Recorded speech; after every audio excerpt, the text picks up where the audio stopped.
the Madman! Welcome to another review of the newly revealed Voyage to the Sunken City cards. Uncharacteristically, there were a lot of cards revealed this weekend, and this particular 16 set is revealed by a cast of arena players, so the cards were tailored towards arena. One might call them filler cards, but remember this, with a rotation happening and with the core set changing, it is quite possible that a lot of decks are going to need filler cards. On top of that, filler cards actually look very generally strong here. And we'll just jump right into one that I'm thinking about right away. Baba Naga, 4 mana 4/4 Naga, Battlecry, if you've cast a spell while holding this, deal 3 damage. Fireplume Phoenix is a card that I have in the past thought about including into decks just as a filler card. Baba Naga is way better. If you're playing a tempo deck or a mid-range deck with spells, that's the place for Baba Naga. Not as good in control because generally you don't contest as much with minions on the board, but mid-range decks want just efficient stuff. Sometimes you get in with your minions, sometimes you get in with your spells. This is a nice, really efficient mix of all of them. Certainly in Arena, it's really good. Most of the cards in this particular reveal, you're gonna make the comment, wow, in Arena, that's just good because it's a generally good card. But the point is, like, a lot of these cards are generally good to the point that maybe they really are good enough to like just put into a deck. Here's Crush Claw Enforcer, a 3 mana 3/4 Naga with Battlecry. If you've cast a spell while holding this, draw a Naga. Yeah, I mean, seeing this card and the last card makes me kind of tempted to play a free-to-play run and like make it Naga focused. Like, value and mid-range overlap quite often because mid-range kind of just wants a bunch of efficient cards. Crush Claw Enforcer is an efficient body. It draws you a card. If you're playing Naga, you're generally playing spells. Spells and efficient minions tend to be a mid-range deck.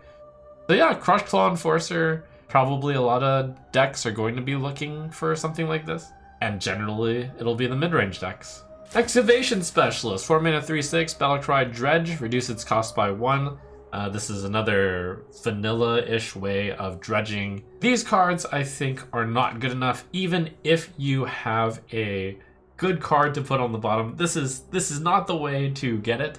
The stats just aren't good enough for the cost, pretty much. And I haven't seen a card that's good enough yet that's put on the bottom of your deck that you'd want to play a bad card for the stats in order to dredge that up yet. Like, the payoff isn't quite there. I'll also specifically state, just because I've gotten this so many times, Dredge is not like Tracking. Tracking is good because it immediately gets you a card. Dredge just puts it on the top of your deck, which is so much worse than drawing a card. You got a Happy Little Flipper Friends card for Druid. 5 mana nature spell, choose one, summon a 6/6 Orca with Taunt, or 6/1/1 Otters with Rush. At first I was ready to dismiss this card as pack filler, but in an upcoming card that we're going to see for Druid, there are some pretty insane board buffs. So 6/1/1 Otters with Rush become quite a lot better if they're 6/2/2 Otters with Rush. Frostsaber Matriarch costs 6 less if you choose summon 6/1/1 Otters with Rush. The 6/6 Orca with Taunt is not very strong though. I think you'll almost always see the bottom one, but it is a cool choose one card. There will be situations, usually when you don't have like the card buff or you're protecting a guy, where you want the Orca, I suppose.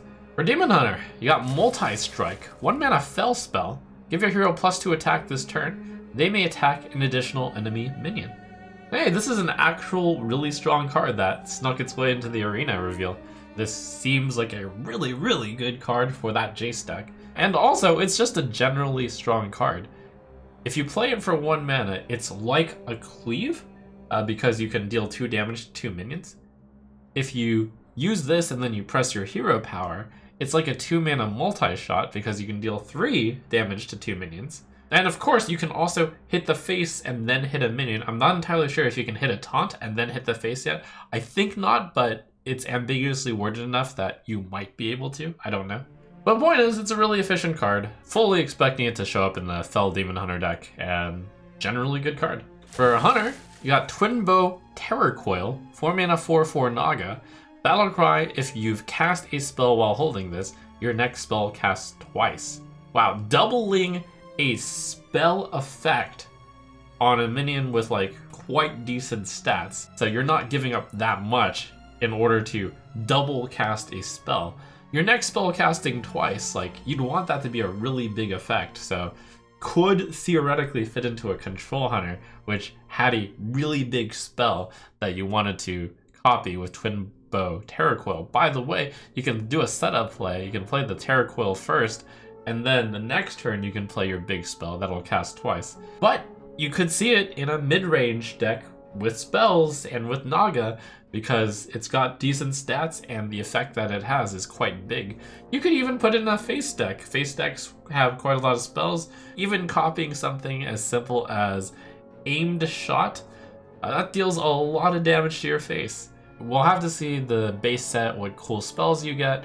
We'll have to see if there's any more strong spells, but if there's a strong 5 spell, watch out, world. Mage, you've got Gifts of Ashara, 2 mana arcane spell, draw a card. If you played a Naga while holding this, do it again. It really depends on the quality of the Naga, but I could see it being, you know, a draw towards that deck, because 2 mana draw 2 is pretty decent. Mecha Shark, 3 mana 4/3 mech. Wait, how did this constructed super build-around card make it into the arena reveal stream? After you summon a mech, deal 3 damage randomly split among all enemies. This is the strongest card that I've seen in this set so far. But it relies on other mechs actually being good. While it's really good in theory, if there's literally no mechs out there, the Mecha Shark is going to be pretty terrible. But when you see a card like Mecha Shark, you kind of gotta assume that, you know, there's going to be some mechs. Mecha Shark is so cost efficient that I can already imagine this card being the bane of, you know, next standard. That is ludicrous effects and stats. And the only way that this isn't gonna run over everyone is if the mechs are not that many or aren't very strong. Rogue gets Cutlass Courier, 3 mana 2/5 pirate. After your hero attacks, draw a pirate. Will Value Rogue finally work? And I suspect that 2 mana dagger, 3 mana Cutlass Courier, and then attack and draw a pirate is not going to cut it. You know, I've probably tried to make Value Rogue happen at least a dozen times across multiple expansions. This doesn't feel like it's gonna be it. Golden Geyser! A Shaman 1 mana fire spell, deal 2 damage and dredge. As is usual with all of the dredge cards, you gotta see how good the cards that actually put insane cards on the bottom of your deck are, and we don't have full information on that yet, so it's very hard to make a judgment call on how good dredge is. Additionally though, this is a fire spell, which is important for Shaman because multicaster could make you draw more cards, and the fire spell and the Shaman schools weren't that strong.